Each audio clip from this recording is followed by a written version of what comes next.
तो आज के आपके करंट अफेयर्स 3 अगस्त 2021 के सबसे पहला करंट अफेयर है इंडियन रॉक पाइथन बारे। देखो, इंडिया में बहुत सारी स्नेक्स की वैरायटीज पाई जाती हैं। वन ऑफ द लॉन्गेस्ट जो स्नेक है वो है आपका पाइथन।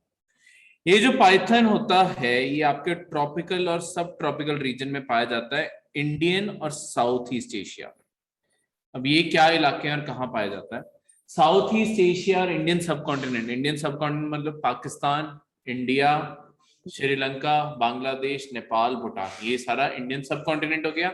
साउथ ईस्ट एशिया जो हमारे साथ ये वाले ये सारे यहाँ पे देश है, Vietnam, Laos, Cambodia, Myanmar, Malaysia, Indonesia, Thailand, इसे कहते हैं, इन देशों को कहते हैं साउथ ईस्ट एशिया। ठीक है, इन देशों को कहते हैं साउथ ईस्ट एशिया के देश। ठीक है, जो हमारे इंडिया के साथ यहाँ पे म्यांमार, ये सारे के सारे यहाँ पे साइड पे पड़ते हैं, इंडोनेशिया तक, ये सारे देशों को कहते हैं साउथ ईस्ट। इंडियन सब कॉन्टिनेंट को दूसरे तरीके से लिखना हो तो आपके साउथ एशिया लिखा आ सकता है। ठीक है, जो पूरे इंडियन सब कॉन्टिनेंट का पूरा एरिया है ना, इसे साउथ एशिया भी कहते हैं। अगर कहीं पे वर्ड आता है साउथ एशिया, इसका मतलब है इंडियन सब कॉन्टिनेंट को रेफर कर रहे हैं। इंडिया, नेपाल, भूटान, ये सारे, बांग्लादेश, ये सारे देश, पाकिस्तान। ठीक है, साउथ ईस्ट जो हमारे इस साइड को पड़ गए, ईस्टर्न साइड को पड़ गए। ठीक है, क्लियर है? तो मेनली सबसे जरूरी जो चीजें आती होती हैं, देखो पेपर में ये क्वेश्चन बन जाते होते हैं कि ये जो स्पीशीज है ये कहाँ कहाँ पाई जाती है। तो अगर आपको इंडियन रॉक पाइथन आता है तो ये बस याद रखना कि यहाँ यहाँ आपके पाया जाता है। इंडिया में स्पेसिफिकली आपके वेस्टर्न घाट्स और असम की साइड, ठीक है, ईस्टर्न मतलब सदर्न साइड पे ये ज्यादा पाया जाता है। मध्य प्रदेश से नीचे नीचे इसकी ज्यादा प्रेजेंस है और वहां पे इसकी स्किन भी थोड़ी डार्क हो जाती है। ठीक है, और आपके दक्कन प्लेटू और ईस्टर्न साइड ये थोड़े लाइटर कलर के होते हैं। तो वैसे भी ये साउथ में ज्यादा है, मतलब इन जनरल भी जो इंडिया का डिवीजन है, नीचे वाले जो ट्राइंगल बन गया वहां इनकी प्रेजेंस ज्यादा है। ठीक है, सेकंड करंट अफेयर और बहुत ही important current affair, Krishna river dispute. सबसे पहले तो कृष्णा नदी के बारे। कृष्णा जो रिवर है ये 4th बिगेस्ट रिवर है इंडिया की, जो पास करती है महाराष्ट्र, कर्नाटका, तेलंगाना, आंध्र प्रदेश से। ये 4 स्टेट्स को ये पानी सप्लाई करती है आपकी कृष्णा रिवर। ठीक है, one of the most important rivers है साउथ इंडिया में। आपकी अगर बाकी रिवर्स की बात की जाए तो जैसे गोदावरी के बाद साउथ इंडिया में सबसे इंपॉर्टेंट रिवर यही है। गोदावरी साउथ इंडिया की सबसे बड़ी रिवर है और उसके बाद कृष्णा रिवर है। ठीक है, इसमें सबसे पहले तो आपको यही क्वेश्चन आ सकता होता है कि जैसे इसकी एक लेंथ याद करनी जरूरी है, 1 2 रफ 1200 भी याद रख लोगे ना, गेस करने में बस रफ एस्टिमेट होना चाहिए कि 1200 के करीब है। एग्जैक्ट फिगर का कभी क्वेश्चन नहीं आता, सिर्फ तुम्हें रफ एस्टिमेट होना चाहिए। ठीक है, चाहे 1200, क्योंकि 1300 होने वाला, चाहे 1300 याद रखो। ठीक है, बस 1300 याद रखोगे। पेपर में अगर कभी स्टेटमेंट बन के आ गई, वो अप्रोक्स वैल्यूज चलती हैं। ठीक है, तो तुम गेस कर पाओगे, तो वो अप्रोक्स वैल्यू इसलिए याद रखनी जरूरी है। दूसरी चीज, किस किस स्टेट को ये सप्लाई करती है पानी? महाराष्ट्र, कर्नाटका, तेलंगाना और आंध्र प्रदेश, ये 4 स्टेट्स को ये पानी सप्लाई करती है। शुरू होती है ये वेस्टर्न घाट्स, महाबलेश्वर के पास। ठीक है, वहां पे आपका फॉल पड़ता है, जोर विलेज है वहां पे, उस वहां से ये शुरू होती है। ठीक है, क्लियर है? तो महाराष्ट्र में ये शुरू होती है वेस्टर्न घाट्स। अब वेस्टर्न घाट्स है क्या? देखो, इंडिया की जो माउंटेन रेंजेस हैं, ये जो इंडिया का मैप हो गया, यहाँ पे आपकी इस साइड पे जो माउंटेन रेंज है और इस साइड पे जो माउंटेन रेंजेस हैं, इन दोनों को घाट कहते हैं। आपके दोनों, जहां पे आपका पेनिनसुलर इंडिया पड़ता है ये सारा, यहाँ पे नीचे आपकी माउंटेन रेंजेस हैं दोनों साइड। ये जो इस साइड की माउंटेन रेंजेस है ना, इन्हें कहते हैं वेस्टर्न घाट, या इनका लोकल नाम भी बता दूं, कई बार पेपर में किसी और नाम से आ गया तो कंफ्यूज मत हो जाना कि ये नाम तो कभी सुना ही नहीं। सह्याद्री, ठीक है, इन्हें सह्याद्री भी कहते हैं और वेस्टर्न घाट्स भी कहते हैं। इस साइड पे जो माउंटेन रेंजेस हैं इन्हें ईस्टर्न घाट्स कहते हैं। ठीक है, जैसे हमारे नॉर्थ में आपके हिमालयस पड़ गए, तो ये साउथ में जो माउंटेन रेंजेस है दोनों कोस्ट के साथ साथ, इन्हें वेस्टर्न घाट्स और ईस्टर्न घाट्स कहते हैं। क्लियर है? तो ईस्टर्न घाट्स का कोई और नाम नहीं है, वेस्टर्न घाट्स का है सह्याद्री, उसे हमने याद रखना। तो आपकी कृष्णा रिवर के बारे आगे यूपीएससी लेवल की बात करें, कैसे क्वेश्चन आते हैं यूपीएससी लेवल ना, कई बार ट्रिब्यूटरीज भी पूछ लेता है। ट्रिब्यूटरीज होता है कि कौन सी नदी आके इनमें गिरती है। ठीक है, ट्रिब्यूटरीज वो नदियां होती हैं जो मिलके बड़ी नदी को बनाती हैं। ठीक है, तो ये कुछ नाम है, इन नामों को बार बार लिख के प्रैक्टिस करोगे तब जाके याद होंगे। ठीक है, और कोशिश करो इनसे कोई ना कोई सेंटेंस बना लो, क्योंकि वैसे याद करने निकलोगे सारी रिवर्स के आगे ट्रिब्यूटरीज, अपने आप में मुश्किल चीज है। तो कोई ना कोई इनमें से सेंटेंस बना लो, जैसे आपको ये सारे याद रखने की जरूरत नहीं। ठीक है, कोई भी जो भी सेंटेंस बनाता है कि माला के घर पे पड़ा दूध कोई ना, किसी भी तरीके से कोयल जोड़ लो। ठीक है, कुछ भी करके माला घाट, 5 भी तो जोड़ना है, पहुंची, हाँ बिल्कुल, किसी भी तरीके से बस सेंटेंस क्रिएट करो, 5 को पहुंची बना लो। बस उसे आइडेंटिफाई कि तुम पहुंची को पंचगंगा से जोड़ रहे हो, ये तुम्हें बस एंड में होना चाहिए। तो पहुंची जहां पे पंचगंगा आएगा तो अपने आप लिंक कर देना। ठीक है, तो इस तरीके से सेंटेंस बनाओगे तभी याद रहेगा, क्योंकि तुम्हें प्रीलिम्स में ये क्वेश्चन आना है, तो तुम्हें एग्जैक्ट नाम याद रखने की जरूरत नहीं है, तुम्हें सिर्फ आइडेंटिफाई करना आना चाहिए कि ये वो वाला ऑप्शन है। ठीक है, तो उसी तरीके से हमने यहाँ पे ये प्रैक्टिस करनी है। क्लियर है?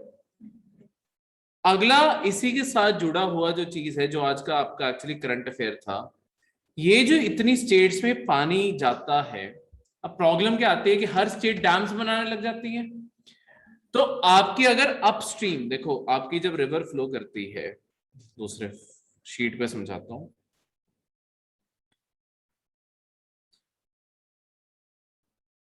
देखो आपकी जो भी रिवर है मल्टीपल स्टेट से पास कर रही है। ठीक है, अगर पहली जो अपस्ट्रीम स्टेट है, देखो जो ऊपर जहां से रिवर आती होती है उन स्टेट्स को कहते होते हैं कि वो अपस्ट्रीम है, और जो नीचे स्टेट्स पड़ती हैं उन्हें कहते हैं वो डाउनस्ट्रीम है, नीचे पड़ गई ना स्ट्रीम के, इस तरीके से फ्लो कर रही है। अगर ये ऊपर वाली स्टेट्स डैम बनाने लग जाएंगी तो ये सारा पानी यहां पे रोक के अपना इकट्ठा करने लग जाएंगी। हर स्टेट के लिए यानी कि कंसेक्यूटिव स्टेप में नीचे पानी कम बचता जाएगा, पर रिवर का पानी तो सबको चाहिए, अपनी पॉपुलेशन को पिलाने के लिए भी, एग्रीकल्चर के लिए भी और चीजों के लिए भी। ठीक है, तो अल्टीमेटली आपके एक प्रॉब्लम यही क्रिएट हो जाती है कि पानी कैसे शेयर करें, क्या फॉर्मूला यूज करें, किस तरीके से इस रिवर का पानी बांटें ताकि आपके प्रॉब्लम ना आए।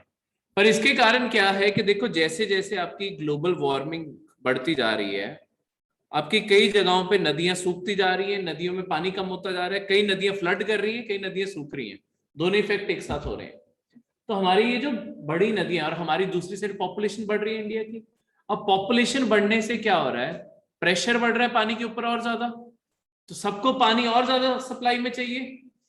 इसके कारण अब कोई ना कोई डिस्प्यूट कहीं ना कहीं किसी ना किसी रिवर में तुम बार बार सुनते रहोगे कि गोदावरी वाटर डिस्प्यूट आ गया है, ठीक है, गंगा वाटर डिस्प्यूट आ गया है, या कावेरी साउथ में बिल्कुल कावेरी का तो अक्सर ही आता रहता है, तमिलनाडु और कर्नाटका बहुत ज्यादा लड़ते हैं, तो ये सारी रिवर्स के डिस्प्यूट आए ही रहते हैं। अब इसके लिए क्या गवर्नमेंट फिर करती क्या है कि ये डिस्प्यूट कैसे सॉल्व किया जाए। देखो आपके कॉन्स्टिट्यूशन में यहां पे लिखा भी हुआ है, मैं साथ में आपको न्यूज भी दिखाता जाऊं। आपके कॉन्स्टिट्यूशन में ना आर्टिकल डाला गया था, आर्टिकल 262, ये वाटर डिस्प्यूट से डील करने के लिए, जो रिवर वाटर डिस्प्यूट आएंगे उससे डील करने के लिए ये आर्टिकल कॉन्स्टिट्यूशन में डाला गया था। पहले मैं आपको एक नॉर्मल जो स्टेट्स के बीच में कभी डिस्प्यूट आते हैं उनके बारे में बता दूं। देखो, स्टेट्स के बीच में कभी भी डिस्प्यूट आते हैं ना, आपके सुप्रीम कोर्ट जो है, सुप्रीम कोर्ट की ओरिजिनल पावर क्या है? सुप्रीम कोर्ट की ओरिजिनल पावर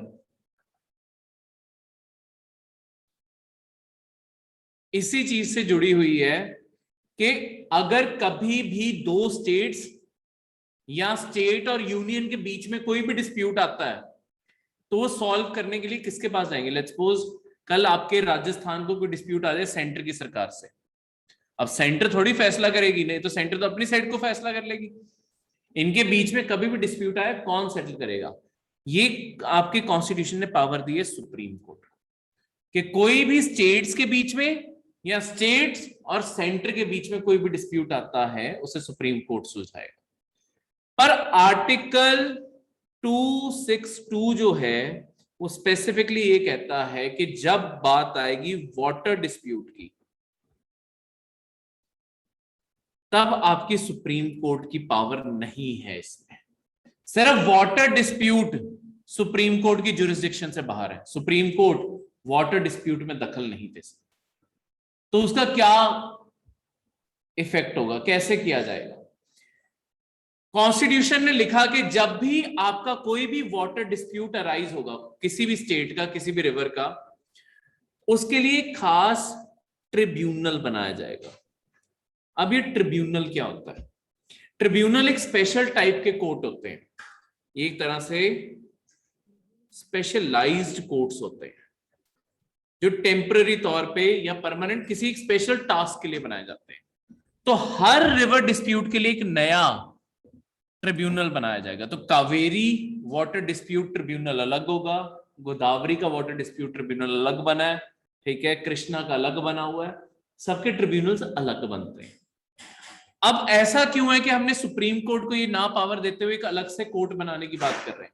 देखो, बात ये है कि आपके सुप्रीम कोर्ट को थोड़ी नॉलेज है, जजेस जो हैं, जज फैसला सुना सकता है, पर जज को ये थोड़ी पता है कि पानी आने वाले टाइम में कितना बढ़ने वाला है या कम होने वाला है। तुम्हें स्पेशलिस्ट चाहिए ना, एक्सपर्ट्स चाहिए जो पानी के फील्ड से डील करते हो, जिन्हें पता हो कि किस तरीके से कैलकुलेट करें कि आज कितनी वाटर की अवेलेबिलिटी है, आने वाले टाइम में कितनी अवेलेबिलिटी होने वाली है। क्योंकि अगर आज फैसला सुना दिया, आज से 10 साल बाद फिर पानी कम हो जाएगा, फिर दोबारा से डिस्प्यूट आ जाएगा। तो तुम पहले ही एक्सपर्ट्स को साथ लेके चलो जिन्हें इस फील्ड के बारे जानकारी, ठीक है। तो आपके हाइड्रोलॉजी से डील करते हो, एनवायरनमेंट से डील करते हो, ऐसे लोगों को शामिल करना जरूरी है। ये जो ट्रिब्यूनल्स होते हैं ये इसी तरीके से, इनके अंदर क्या होता है, कुछ जजेस को डाला जाता है प्लस एक्सपर्ट्स को डाला जाता है और ये फैसला सुनाते हैं। इसी के चलते हुए मतलब आपके आर्टिकल 262 ने कहा कि सुप्रीम कोर्ट इसमें दखल नहीं देगा, आपकी पार्लियामेंट कोई कानून बनाएगी जिसके थ्रू ये सारे फैसले डील किए जाएंगे। तो आपकी पार्लियामेंट ने इसी के चलते हुए कानून, एक एक्ट पास किया था, यहाँ लिखा भी होगा, inter state river water dispute act 1956। ये एक्ट बनाया, इस एक्ट के अंदर बनते हैं आपके ट्रिब्यूनल। जब भी डिस्प्यूट अराइज होता है, ये परमानेंट नहीं है, जब डिस्प्यूट आएगा बॉडी बनेगी, सारा फैसला सुनेगी और उसके बाद खत्म हो जाएगा। अब एक चीज और याद रखना इसी के साथ में,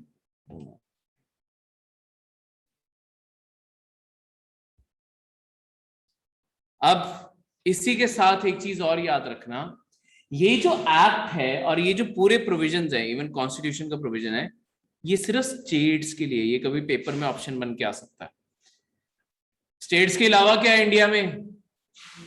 यूनियन टेरिटरीज। ये यूनियन टेरिटरीज के ऊपर अप्लाई नहीं होता। यूनियन टेरिटरीज अलग मैटर से चलती हैं, अलग तरीके से चलती हैं, ठीक है। ये सिर्फ स्टेट्स के डिस्प्यूट सॉल्व करने के लिए, ठीक है। तो इसमें जो जो स्टेट को डिस्प्यूट होगा वही उसके ट्रिब्यूनल का पार्ट बनेंगी, वो सारे बैठ के फिर सारी रिसर्च की जाएगी, पूरा फैसला सुनाया जाएगा। उस फैसले के बाद रिजल्ट आएगा कि हाँ किस स्टेट को कितना पानी देना है।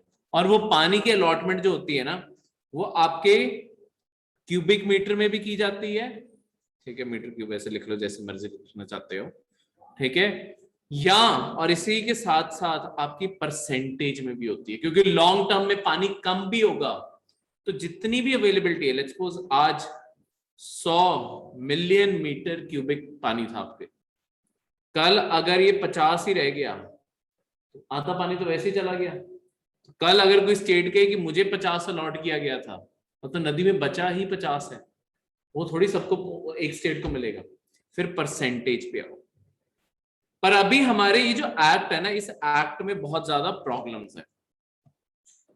होता क्या है, ये इंडिया में ना, ये मैं क्यों कह रहा हूं कि तुम करंट अफेयर बार बार पढ़ते रहोगे, क्योंकि इंडिया में ऐसे भी वाटर डिस्प्यूट पड़े हुए हैं और जिनका डिसीजन भी दे दिया गया है, जो पिछले 25-30 साल से पड़े हुए हैं। बस प्रॉब्लम है उन ऑर्डर्स को अप्लाई करवाने में। यहां पे ना इस एक्ट ने प्रोसेस बहुत ही ज्यादा लंबा बनाया हुआ है। होता क्या है, अभी के प्रोसेस में इसकी अमेंडमेंट पार्लियामेंट में पेंडिंग पड़ी है, किसी टाइम पे अप्रूव होगी तो उसके बाद वो चेंज हो जाएगा।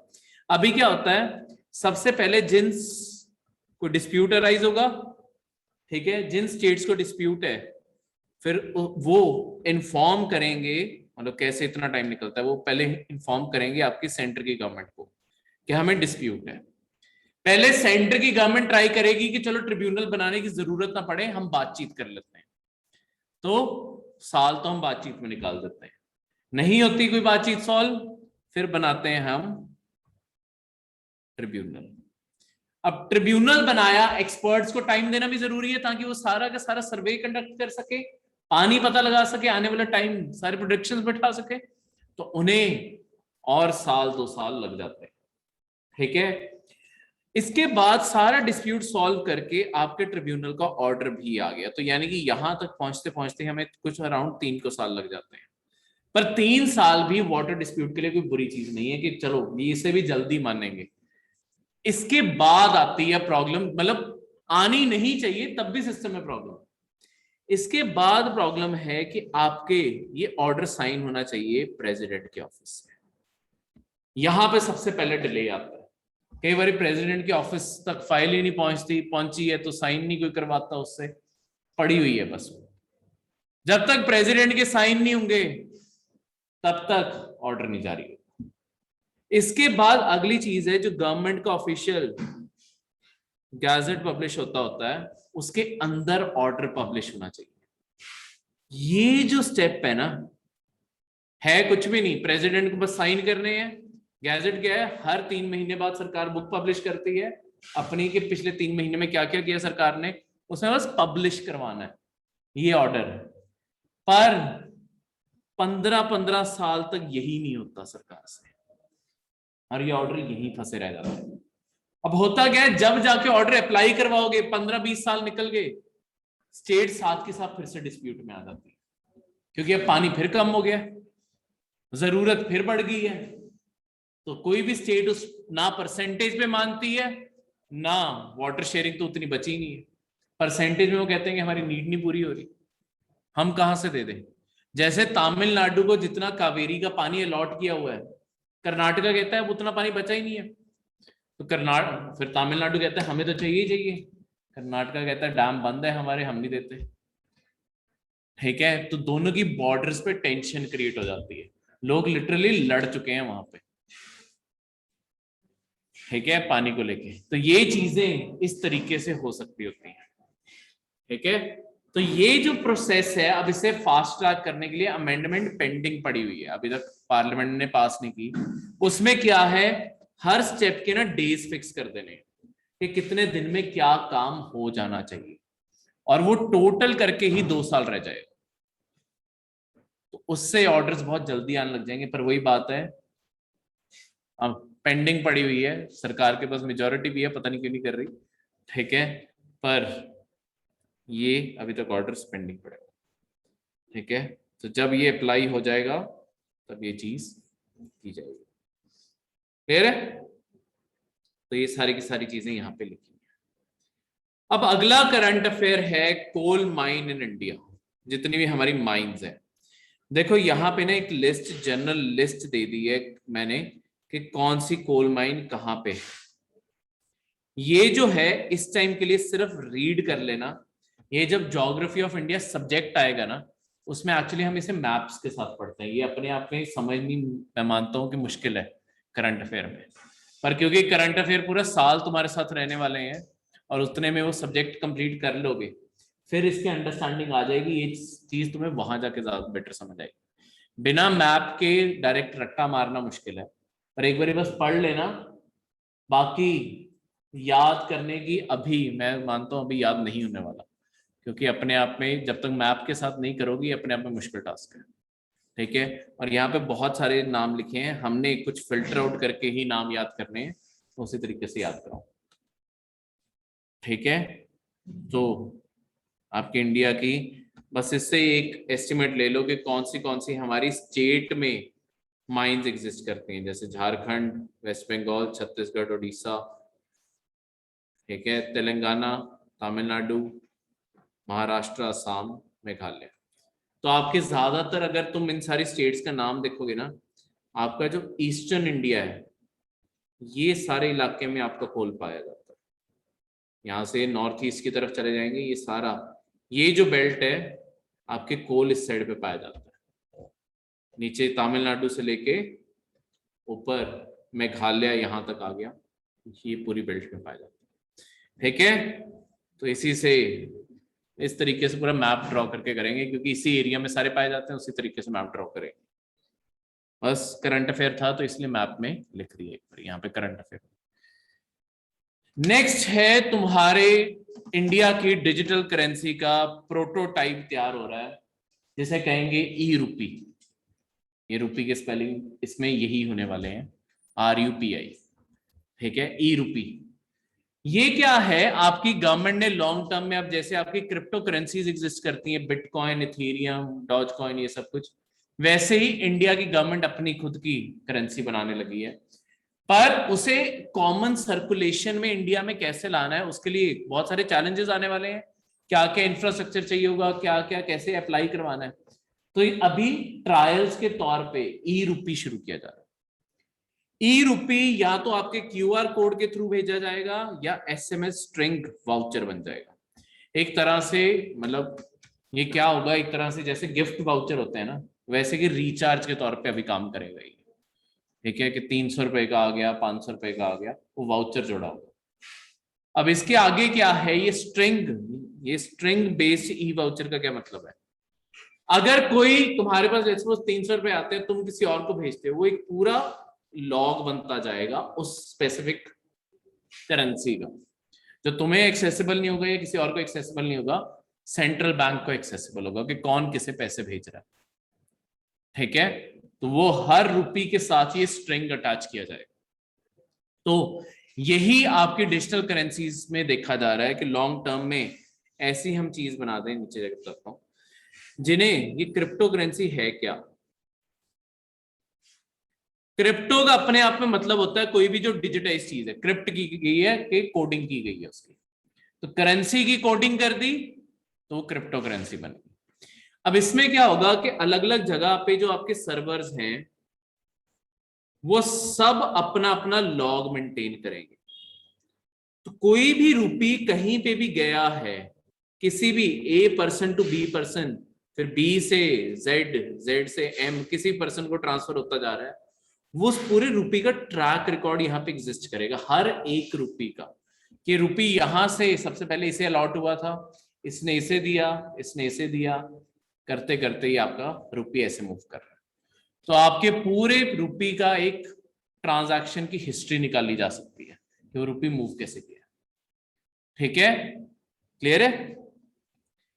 इन्हें दूसरे वर्ड में बोलते हैं, जो जिन्होंने इस साल पेपर देना है ना उनके लिए ये बहुत इंपॉर्टेंट है, अगले साल के लिए भी इंपॉर्टेंट होगा, पर इस साल ये पेपर में आने के चांसेस बहुत ज्यादा है। नॉन फंगेबल टोकन, NFT जिसे शॉर्ट में कहते हैं। देखो अब क्या जमाना आने लगा है, जैसे अब कोई आर्ट है, ठीक है, किसे पता कि तुम ई आर्ट खरीद रहे हो, यानी कि तुमने कोई पेंटिंग वैसे नहीं खरीद रहे, किसी ने जो ई आर्ट बनाई थी, तुम ओरिजिनल आर्टिस्ट से वो आर्ट खरीदना चाहते हो। कैसे पता चलेगा कि तुमने गूगल से नहीं डाउनलोड की और ये एक्चुअली आर्ट ओरिजिनल है? क्योंकि लोग उसी आर्ट के लिए लाखों पे करते हैं, लाखों के करोड़ों में पे करते हैं, ठीक है। वो जो आर्ट है, आजकल डिजिटल आर्ट के लिए भी, मतलब जो बहुत ही ज्यादा अमीर हो चुके हैं, वो डिजिटल आर्ट, कोई मतलब ऐसा भी नहीं कि दीवार पे लगाएंगे बस, फोन में गैलरी में सेव्ड है। वो आर्ट कैसे पता कि तुमने गूगल से डाउनलोड की है या एक्चुअली ओरिजिनल आर्टिस्ट से आई है? उसके लिए क्या करता है वो जो आर्टिस्ट है, वो क्या कर सकता है, उसके साथ एक फंगेबल टोकन जोड़ दे, नॉन फंगेबल टोकन जोड़ दे। उसका क्या मतलब होगा कि वो, लेट्स सपोज मैंने आर्ट बनाई, वैसे तो मेरी आर्ट दिखाई चुका हूं वो गंदी है, ठीक है, पर मेरी गंदी आर्ट भी मॉडर्न आर्ट ऐसी दिखती है, ठीक है, बहुत पसंद आई, लेट्स सपोज तुमने खरीद ली, ठीक है, तुमने आगे किसी और को बेच दी, उन्होंने आगे किसी और को बेच दी, आगे सेल करते रहोगे। पर जब तुमने सेल करना है, तुम सेल करते हुए कैसे बताओगे कि वो आर्ट मेरी ही है, जो मैंने बनाई है, किसी और ने नहीं बनाई? उसके साथ, क्योंकि वो जो स्ट्रिंग अटैच है ना, वो सारे ओनर्स का नाम शो कर देगा कि ये किस किस से सेल होके आई है। तो अगर ओरिजिनल नाम उसी पर्सन का है जिसने वो भेजी है, वो ट्रैक डाउन हो सकता है। तो इससे पता चल जाता है कोई भी आपकी जो डिजिटल चीज है, चाहे कोई म्यूजिक हो ओरिजिनल, चाहे कोई ये हो आर्ट हो, चाहे करेंसी हो, कोई भी चीज हो, उसके साथ ऐसा ही एक स्ट्रिंग जुड़ सकता है कि ट्रैक कर सके। तो आपको सबसे बेसिक क्वेश्चन आ सकता है, नॉन फंगिबल टोकन होता क्या है, ये यहां किस चीज में यूज होता है? ये आपके ट्रैकिंग में यूज होगा, ठीक है, डिजिटल ट्रांजैक्शंस को। आर्ट भी तो एक ट्रांजैक्शन है, एक पर्सन से दूसरे पर्सन के पास गई है। तो ये क्रिप्टो करेंसी के साथ ये चीज अब फेमस हो रही है। ये वर्ड सबसे पहले करंट अफेयर में आया था फेब में। आपके ट्विटर के जो फाउंडर हैं, हाँ, डॉर्सी, उन्होंने अपना जो सबसे पहला ट्वीट है ना, वो बेचा है। अब ट्वीट तो कभी ऑफलाइन हो ही नहीं सकते, ट्वीट तो ऑनलाइन ही है, तो वो ट्वीट मिलियंस ऑफ डॉलर का बिका है। पर वो इसी चीज पे बिका है कि वो, क्योंकि उन्होंने किया था और वो ओरिजिनल, ऐसा नहीं कि किसने स्क्रीनशॉट क्लिक किया और वो बेच रहा है। तो है तो कुछ भी नहीं, पर्सन मतलब स्क्रीनशॉट उसने क्लिक किया है, ठीक है, किया तो स्क्रीनशॉट ही क्लिक है, पर डॉर्सी ने खुद स्क्रीनशॉट क्लिक करके बेचा, इस कारण मार्केट में बिक रहा है। तो है फालतू के शौक ही, पर ये भी चीजें कर रहे हैं लोग, ठीक है।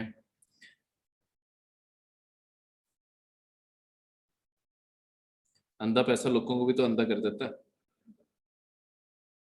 तुम खुद जाके स्क्रीनशॉट ले लो। उसे दिए 5.3 मिलियन डॉलर के करीब, सिर्फ उसके पहले ट्वीट के लिए। क्यों दिए मुझे भी नहीं पता।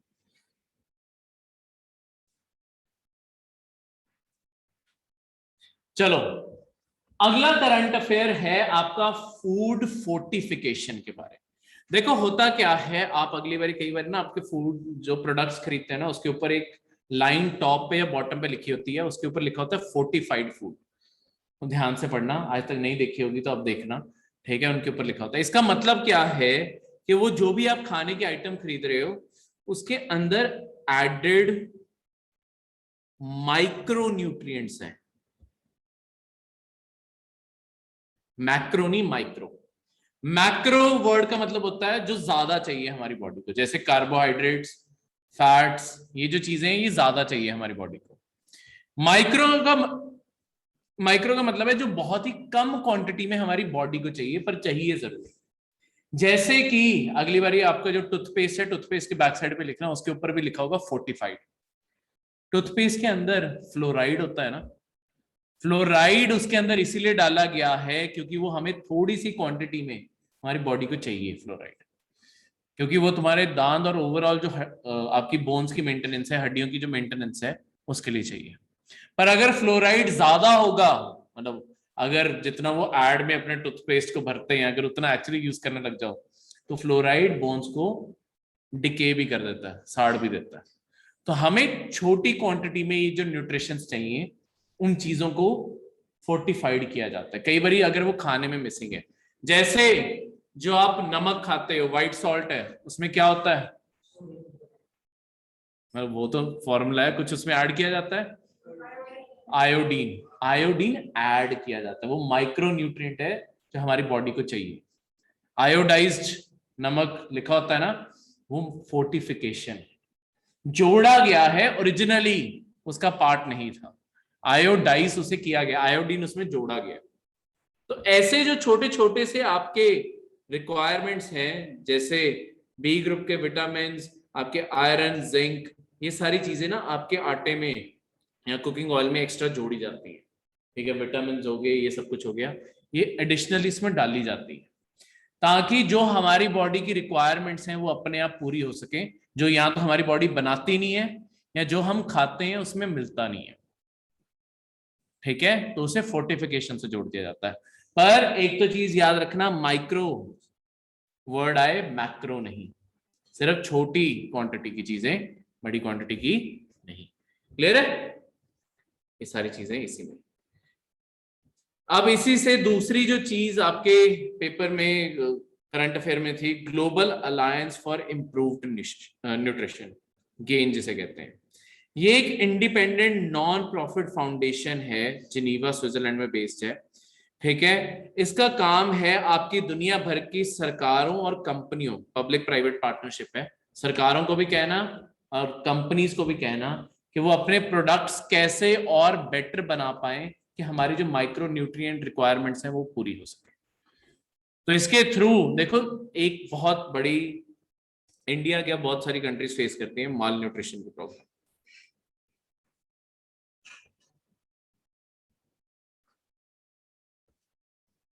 अब मॉल न्यूट्रिशन में प्रॉब्लम क्या है कि मॉल न्यूट्रिशन या तो डिटेक्ट हो सकता है, एक होता है डिटेक्टेड, तुम्हें विजिबली पता है कि इस पर्सन में मॉल न्यूट्रिशन की कमी, इस बच्चे में मॉल न्यूट्रिशन की कमी, ठीक है, कमजोरी होगी।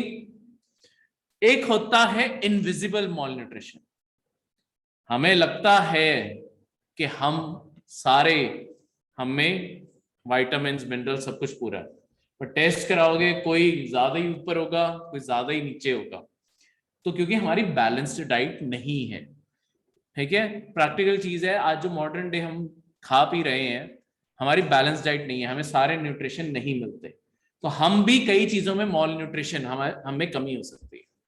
ये खासकर बच्चों में डिटेक्ट करनी बहुत इंपॉर्टेंट है।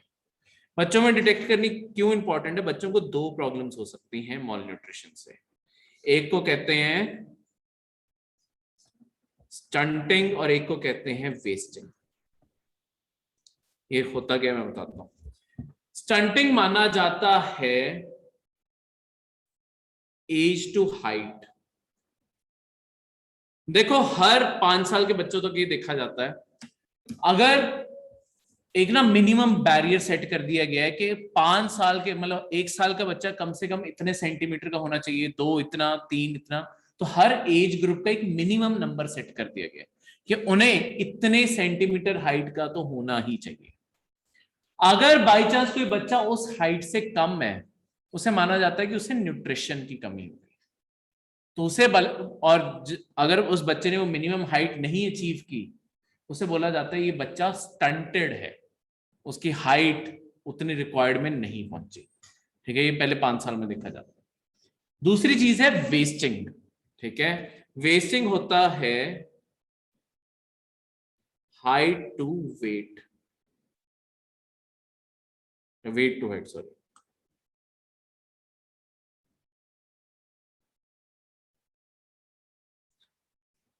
अब हाइट के मुताबिक कितना वेट है, मतलब अगर कोई वैसे ही लंबा होता जा रहा है पर वैसे बॉडी में जान ही नहीं है, तो भी तो ग्रोथ रुकी होगी कहीं ना कहीं, तो तुम्हें ग्रो करना हर साइड से जरूरी है।